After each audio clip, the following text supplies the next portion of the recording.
Hello, hello. I'm so happy to have the wonderful Doreen Downing here with me, and we're having a little interview.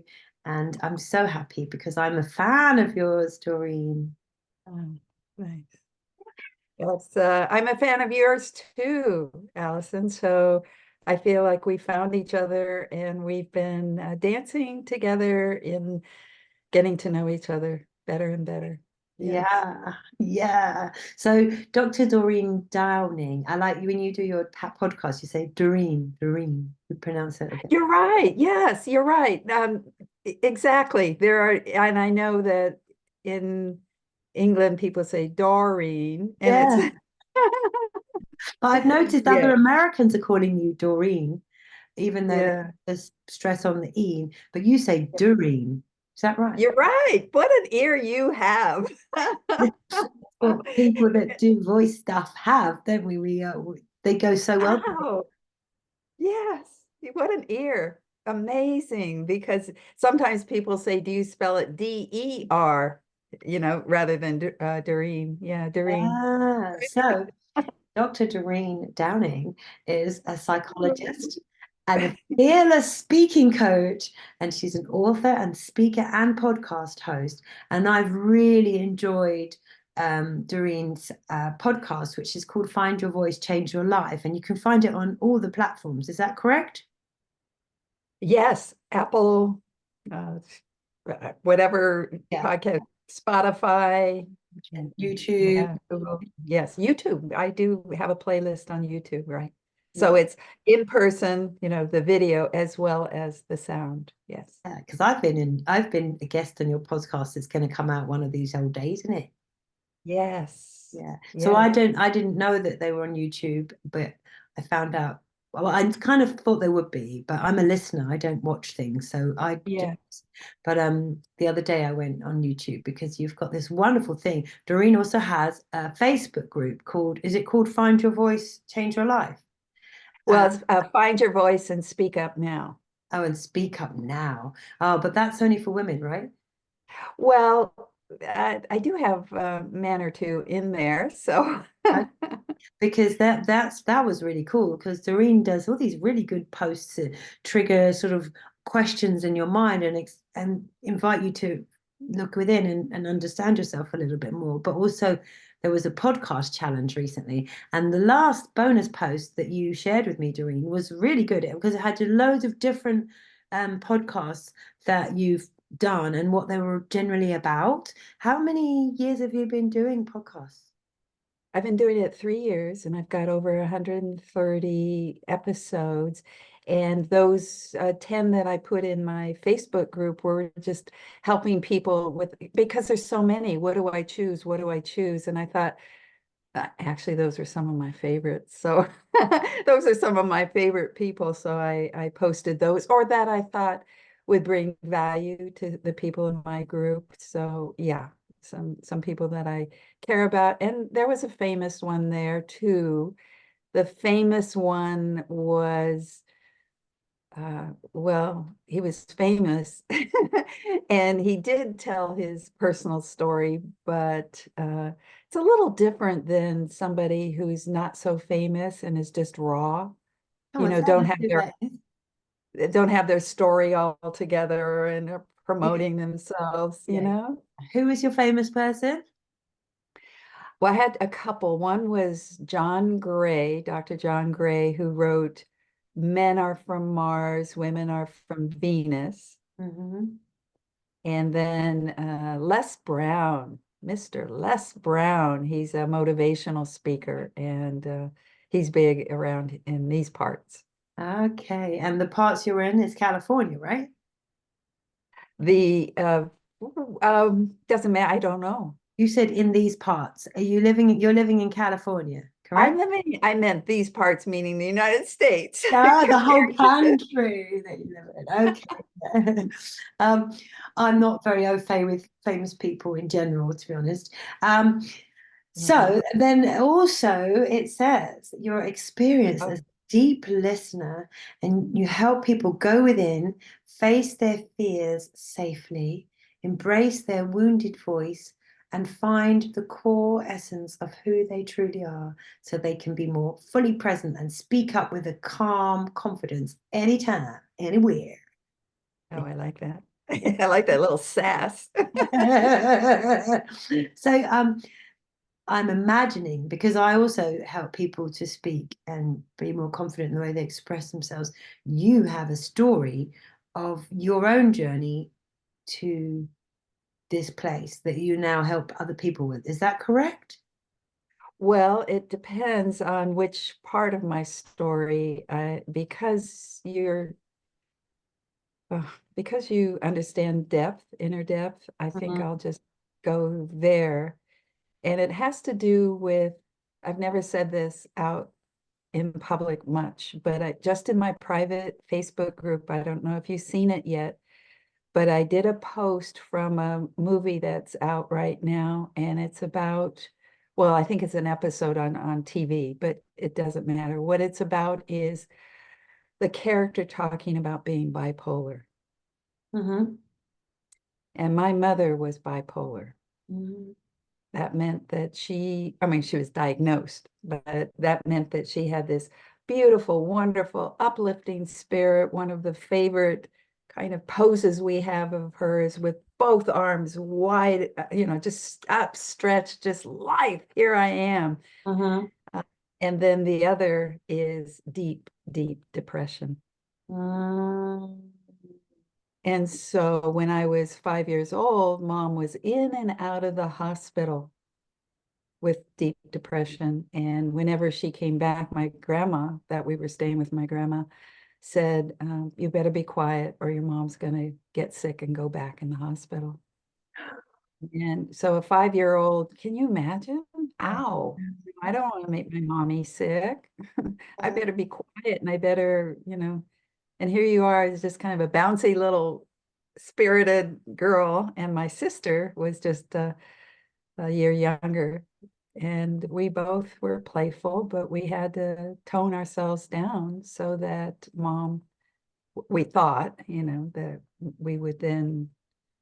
So I think that was probably a very, very early route to me kind of making myself more quiet and holding myself back, and so that I wouldn't do damage and that people wouldn't go away from me. And the way it showed up later in life, I think, is that, yeah, I was afraid to connect with people and engage and that they would go away. So I had what we call abandonment issues. I- Abandonment issues. Um, oh, yeah, not funny, but it is, it's a I thing, know. isn't it? I It's like, know.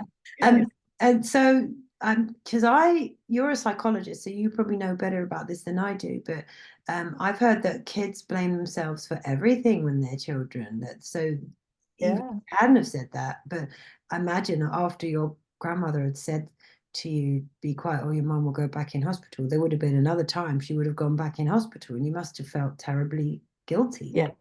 Yeah. It's hard to remember, consciously, but I think in doing inner child work and going back to those times, that's what I discovered. But I don't remember thinking, oh, I better not. But it's Mm. if I grow up as an adult with some kind of fear of speaking up, and this is what I bring as a psychologist to my work with people who have fears, is like, well, so what happened when you first came into the world? Did it welcome you? Did it neglect you? Did it applaud you? Did it say, yay, you? Or did they, just ignore you and say you don't matter or abuse you, you Yeah. know? Yeah. And so, can you hear my son singing, by the way? I little, but not I really. might Yeah. just shut the door, just even though I'm happy Okay. to do Yeah. that. Whee! Yeah. So, okay.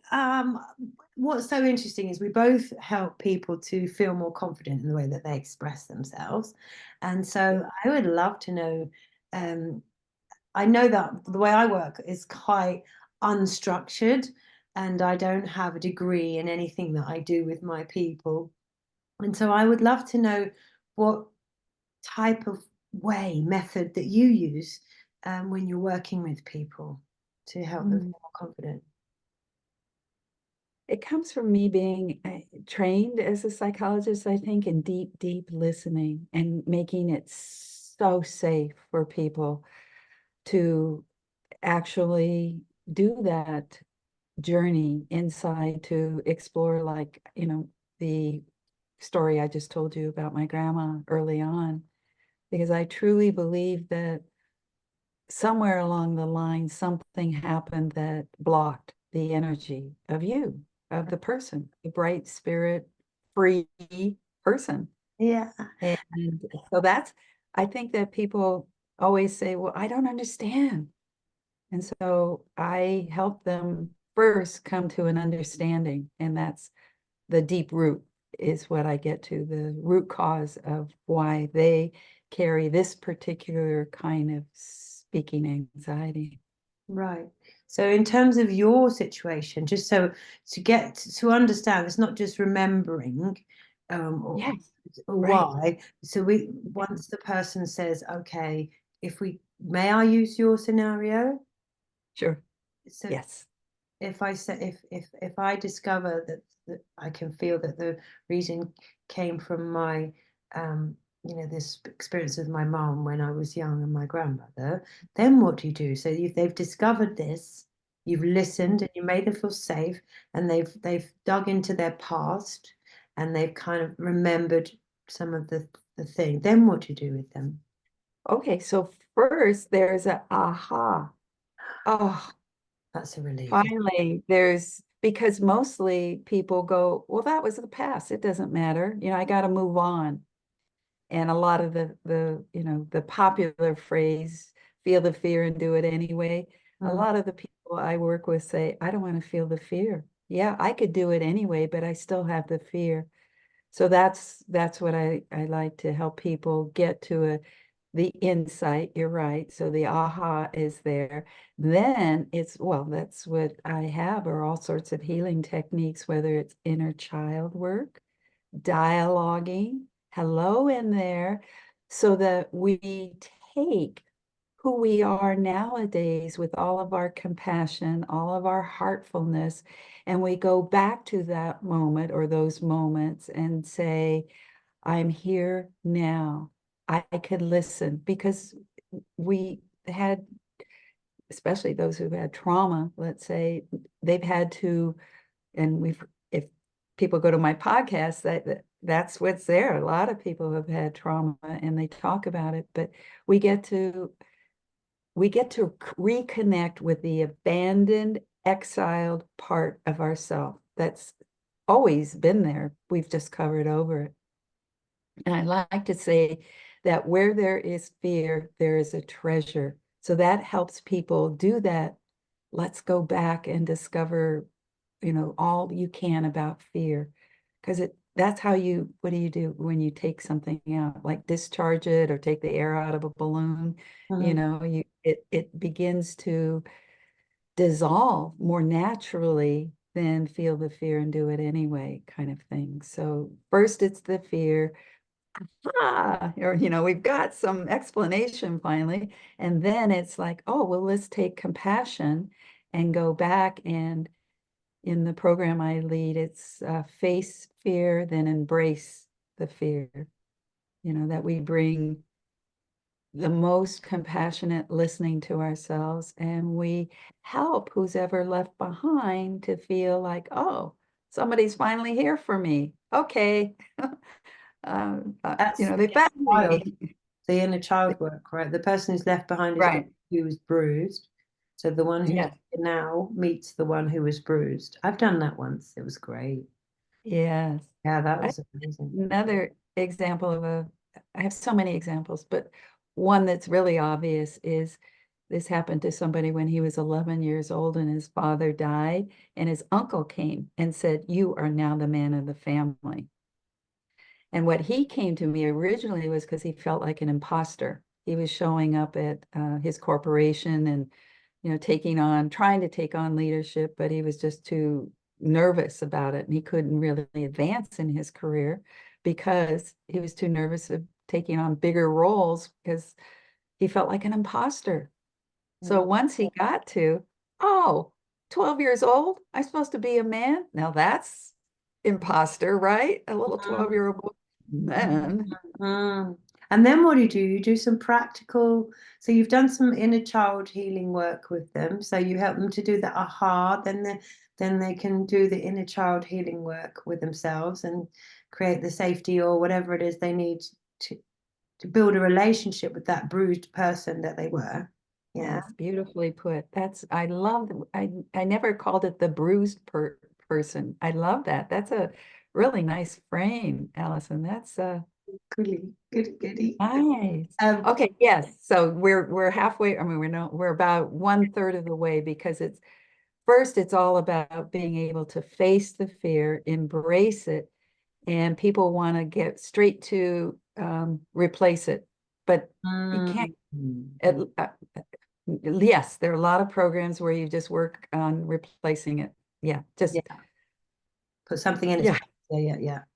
yeah, practice, practice, practice, or push yourself out there, get coaching, all that kind of thing. But mine, I think, is more healing for those who feel like it's a deeper process for them to recover their voice. And then the replacing for me is what my book, a lot of my book is about, is because uh,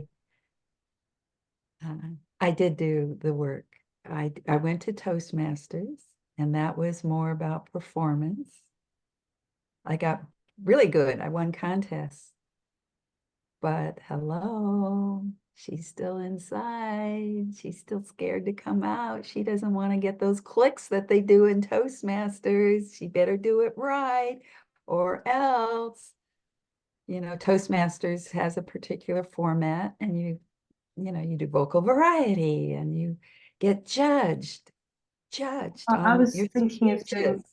Toastmasters locally. I didn't know all of that. Okay, right, yeah. So then how did you, well, so then it was still hidden underneath. The bruising was still there and it was showing I up. think, oh, yeah, at least I was able to not have it hold me back from getting up in front of thousands of people on a stage. And I Mm, didn't win the contest that day. And I went, something's wrong here. Everybody was coming up to me, telling me that I was so compelling and vulnerable.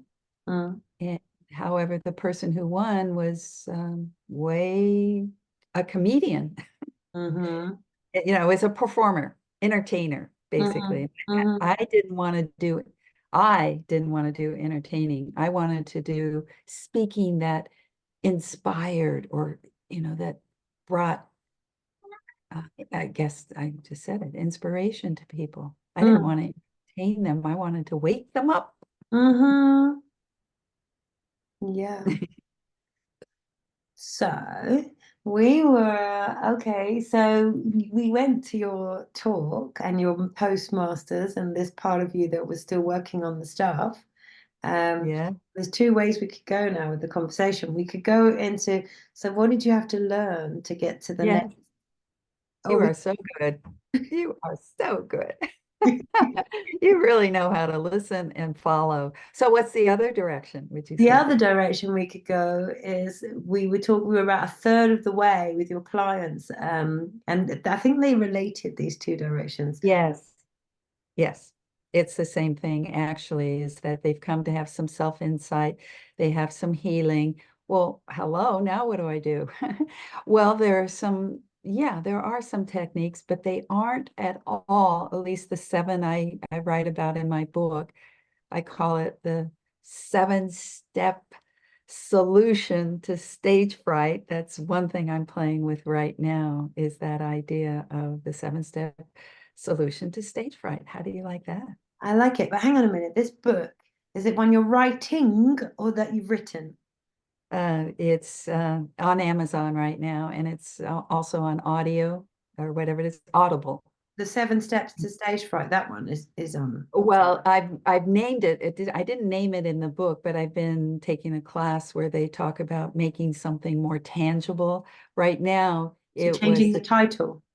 but keep Well, I haven't content. really, but the title of the book is The 7 Secrets to Essential Speaking. Right. Find your voice, change your life.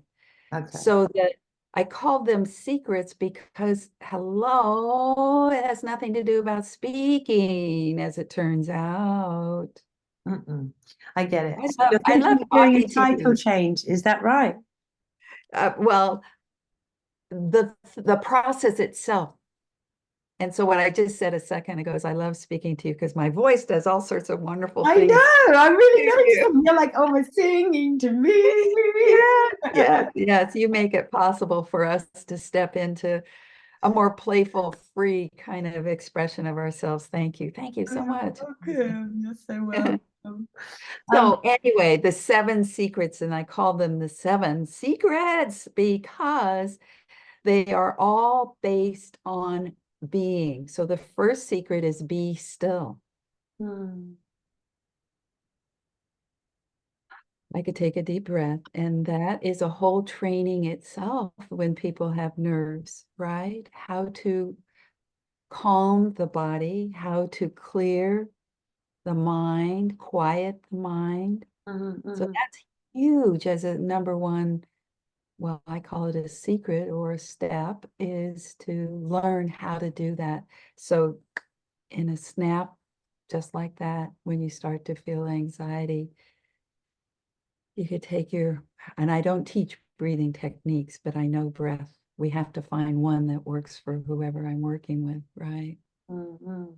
So we've I feel like we're in a third place now because we've got you after Toastmasters, we've got your book, and we've got the third of the way through. But I think the book is like you explaining how they get from the third of the way through to the end, right? The 7 steps Yes, structure. yes, yes, Uh, yeah. And all of them, all the steps or secrets, whatever we want to call them, the process itself is all about being. So be still, be present, be aware, be attuned, be positive, be connected, and be yourself. So you notice that each one is a huge training in itself.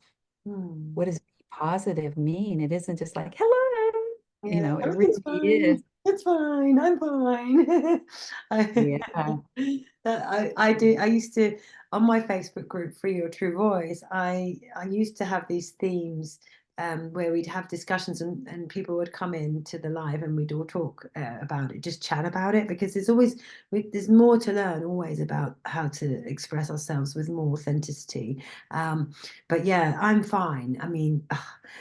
I think I've talked about that a few times because that's such a people use people don't always really want to know how you are when they ask you how you are. And then saying I'm fine is just so easy, but it's not necessarily how we are. And yeah, so yeah. Now that was to do with one of your 7. Oh, be Yeah, be positive. positive. Mm, Yeah, the be yourself is the last one, but that is also something that is a journey to this kind of self that we've been talking about, the deeper self, the word you just used, authentic, whatever that means for us as individuals. So mm, it's the last of it is that's by then they've connected, they've done the inner work of the finding the voice, embracing the voice, and now expressing the voice. yeah.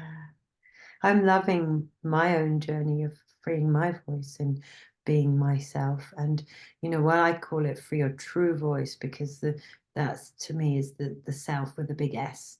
It's the self that wants to express itself through this embodied being that we are. And Mm. that the true voice to me is more of a universal voice, the one that we can pretty much all relate to. It's the wisdom of the one, for example, that each one of us can personify with our own particular flavor, with our own particular voice. Oh, Yeah, I yeah. love witnessing yours. I really am a fan, and it's so nice to be a fan. I don't be fans of anyone very easily. So Oh, it's oh, lovely to see how you do that, how you bring us out of ourselves, and how you encourage us to dare to be ourselves, and the mhm. people you put in front of us feel really lovely. Yeah, I'm following you, and I'm sure that other people hopefully will follow you too. Can you tell us the title of your book again, please? The 7 Secrets to Essential Speaking. Find your voice, change your life. And the essential speaking part is why I chose that. It wasn't like say what needs to be said or what essentially needs to be communicated. To me, the essence, that's what essential speaking is. It's like true voice. I call the essence that exactly what you're saying is it's a true voice, right? So the 7 secrets to get to speaking to that from that place that you just identified. Oh, I've never thought of the word essential, which to me means like it Right. must be done with essence. Okay, Yes. yeah, yeah, yeah. And that's partly why I changed my branding a few years ago, is because I was realizing that that's what it means to me, but it's not what it means to most people when they think essential. So, yeah, Yes. And or that when you speak. say Yeah. change the branding, where did All online. I'm now it's all about, I have a new logo, find your voice. So it's really much more about what direct, is it? clear what? Yes, And also, yes, people really want to find their voice. There's so many of us. I keep hearing about, I mean, I already know of maybe 5 or 6 people who do voice, help people to have more confidence in their voice. And then people send me other people. And there's so many, and even if you look up Find Your Voice on Google or whatever, right. it's hot right now. People really want to express themselves with more authenticity and confidence. It feels super important right now, and it makes sense, like because we're living in a world where there's been a lot of apathy. You know, we have been buying into things that we've Mhm. been sold, you know, societal things, and we people feel voiceless. People feel like that the world is moving without their input. So I think by people wanting to find their voice, there's a good chance that we could actually bring change to this planet and do things differently. Because if we can't come together and speak up, then we basically, if we stay dumb and numb, then somebody else will take the lead and then we'll be victims, which is what is often the case, isn't it? Oh, there you go again. Dumb and numb. I've never heard it phrased that way. That's wonderful. Yes. And I think there might be something about you're referring to society and what's happening now is that we're coming out of the pandemic, or maybe we're still in it. A friend just got COVID, so it's still around here for us. But that was a kind of a pause, it seems like, and people changed jobs or they lost their jobs. It's like, well, so who am I really and where am I going? So those kind of questions have to do because your voice comes from who you are, don't you think? And You're if you right. don't know who you are, truly who you are, like you're talking about, Mm. then you don't have a voice. You're dumb and numb. Mhm. So if you want to make changes in your life, you have to make the changes inside of yourself. So then your voice comes from that change, I Absolutely. think. I imagine that the fact that so many people, well, everyone got to pause, right? Everyone got to pause. And when you Yeah. pause, like your first one, be still, yeah, Mhm.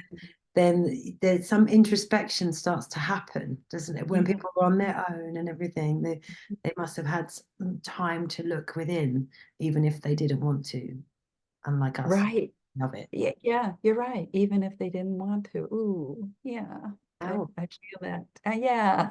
I feel that. Yeah. Uh, Yeah, so uh, maybe that is. So you think the pandemic might have something to do with why people are wanting to find their voice more than ever? yeah, my first book was out in 2009. I have to say it was not, people weren't talking about finding a voice then, Mm-mm, mm-mm, you mm. know? And so now you're right, I see it everywhere. And I'm glad that it is happening and that I get to continue to be part of this yeah, this wave of everybody. Let's all be more of who we can be, the potential, you know. Yeah, let's all be more of who we can be, the potential. Let us. Yeah. You're such a good listener. I Mm, love when my clients talking to me, and mm, I often write down what they're mm. saying, and then I reflect it back to them and show them Yeah, the mastery of expression that they naturally have. And yeah.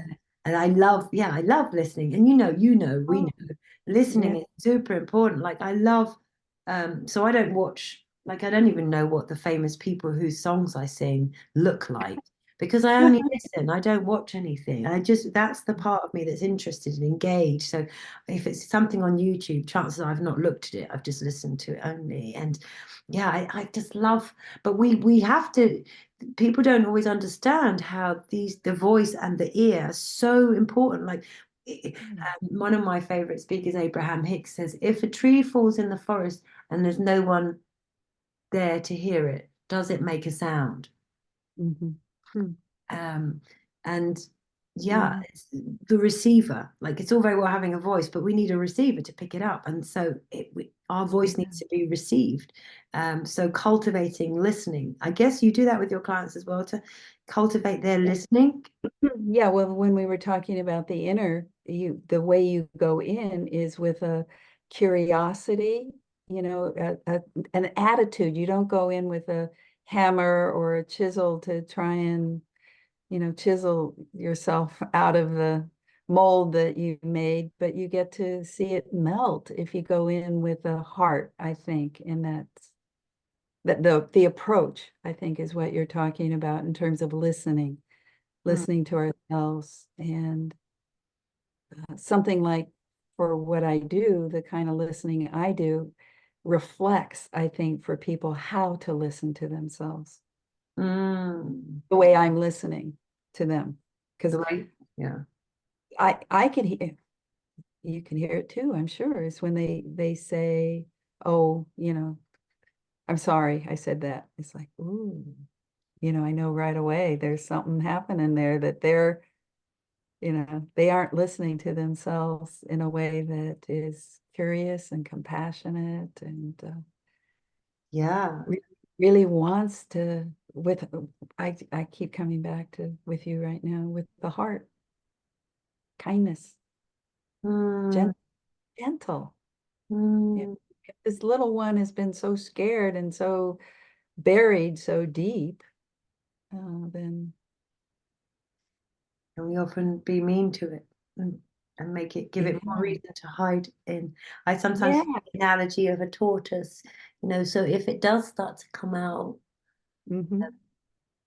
then anything can make it go back in even further than it was before. So we really have to be gentle to that little creature that's got the head of the tortoise that's coming out. It's an extra, Right. yeah, sensitive. Yeah, Yeah. yeah, yeah.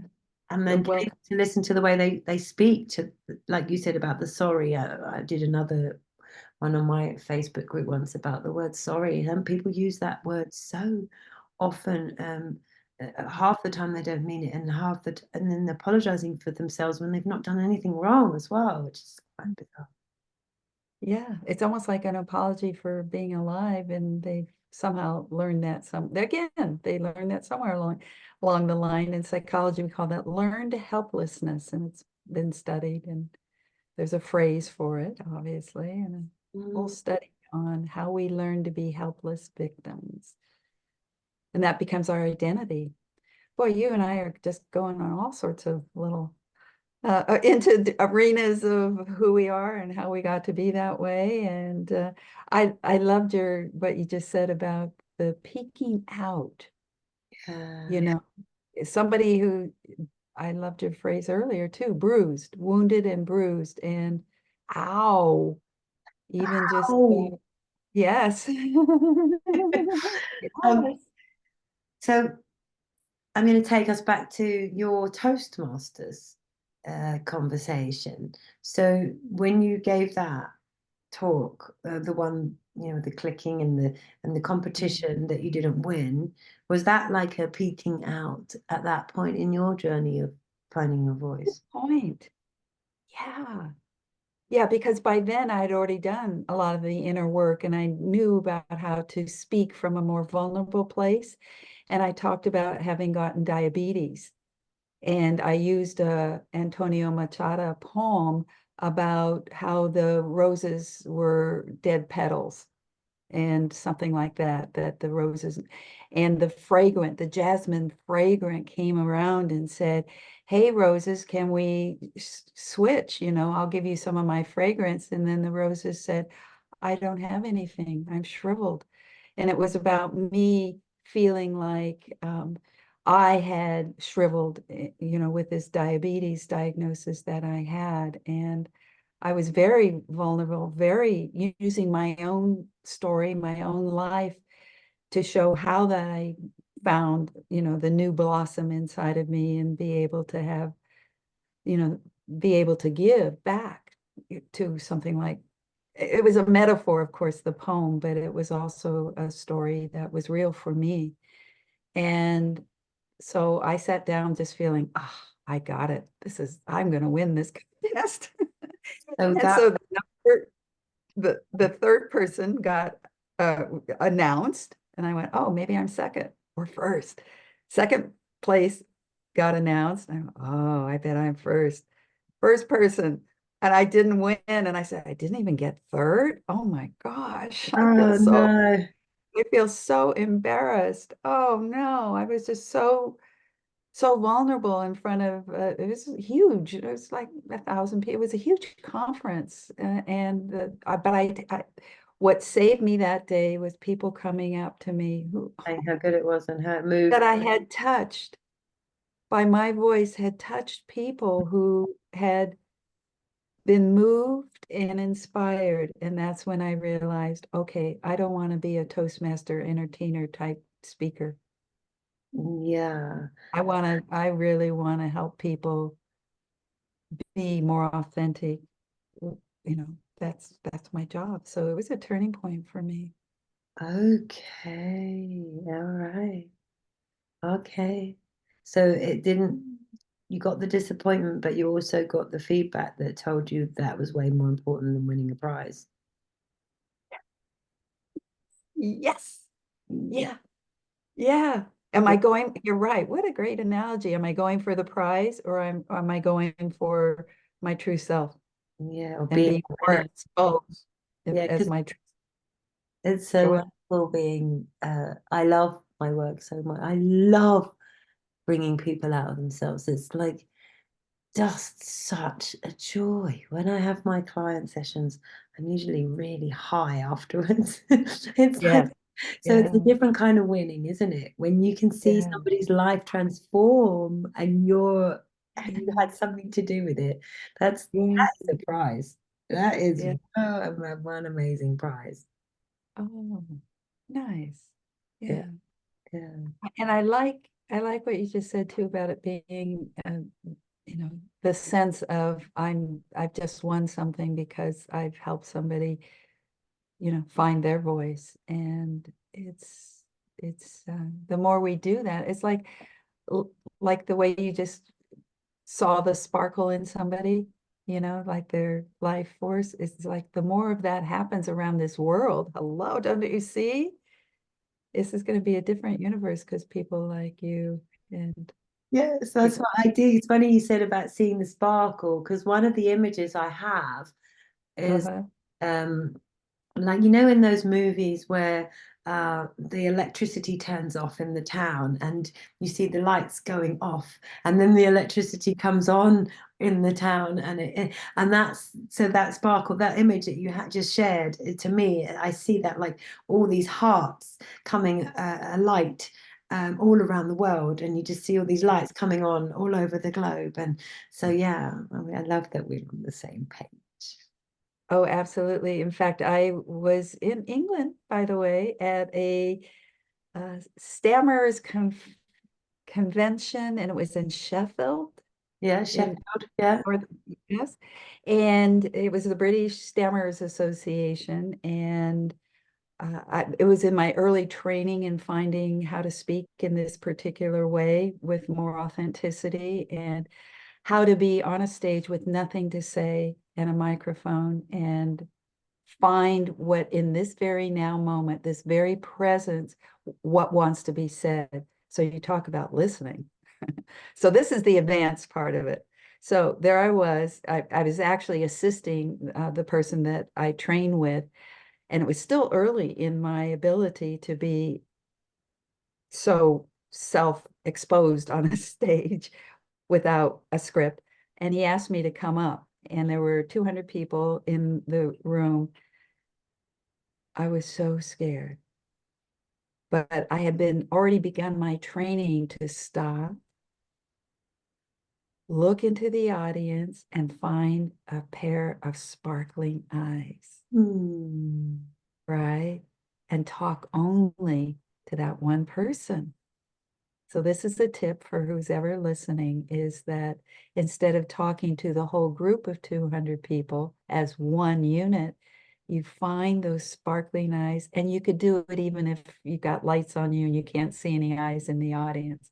You know that somebody's eyes are there, and not everybody is sparkling, but you find the sparkle, you start speaking with that one person, and then you find another sparkle and another sparkle and another sparkle, and pretty soon it's exactly what you said. The whole room is sparkling because they like the sense of energy, Hmm. this kind of connective energy by me noticing somebody listening to me. Hmm. Then they notice I'm listening to them. I'm not just speaking to them. I'm actually listening with, not to, but I'm listening with them in this now moment. And partly their listening, or me listening to them, listening to me, helps me listen to myself. I don't know if anybody got that, but That's like there's a let's song. see, did you get that, Alison? Yeah, yeah. Well, we have, we could call it a feedback loop. When Yeah, I'm on stage and I'm singing and my yes, audience is getting off on it, then if they get off on it, then I get off on them getting off on it, and then it goes back yes, round this feedback loop, which is just beautiful. yeah. Then everything raises. So if somebody's like really dancing, then I'm going to sing with more embellishment because suddenly I'm seeing them dance, and this is going to make, if I see them oozing yumminess, then I'm just going to give them more. Yeah, it's beautiful. It's wonderful. Okay, you got it. You got it. Yeah. Yes. I love it. We need it. People don't realize how important they are as an audience, I don't think sometimes. Yeah. Mm. Yeah. Uh-huh. But I was saying that in speaking training, people get taught to be good speakers. And in my training, they get taught how to be good listeners when they're on a stage. That's really interesting. So how can you, so I get a little bit, there's a bit more I'd like to understand because you speak, so when describe yourself listening to that person with the sparkling eyes, Yes. you said listening, not to, you changed the word to with. Listening with. And so how can that be? Could you give me more of that, listening with the person who you're talking to? Well, in the training, it's learning how to remember it's about being. How do you be with somebody without anything else than just the importance of being in this here now moment with? Yeah. So that you're calling listening, but it's tuning to or being aligned with or feeling that Yeah, person. yeah, you got it. Yeah, you're getting it. It's just the being with, the listening, and the being receptive, because a lot of times speaking is about being dynamic and out there. I'm talking about speaking being the ability to receive and be so in the moment that even if you have a script, which I do keynotes, I have scripts, but I'm putting a priority on first being with my listener, letting them know I'm listening to them, listening to me, and then that wakes them up. I'm not staring at them, but that's what eyes, I have a whole section on softening your eyes. So it's a So more your book, welcome. hang on, your book is particularly for speakers on stage because that's what it sounded like in the title. Essential speaking sounded like it's a book for people who want to get on stage and talk. Is that right? No, it's a book for people who have a fear of speaking in public, and that could be anywhere, even in a at a family dinner table or at a wedding giving a toast. Or I had somebody who started working with me months ahead of his wedding because he knew he was going to have to give his vows, Yeah, right? the vows. Well, yeah, yeah, yeah. Yes. And It he was scared to do it. You know, it's the number one fear, public speaking. You probably know that, right? Yes. There's Mhm. research that it's the number one fear.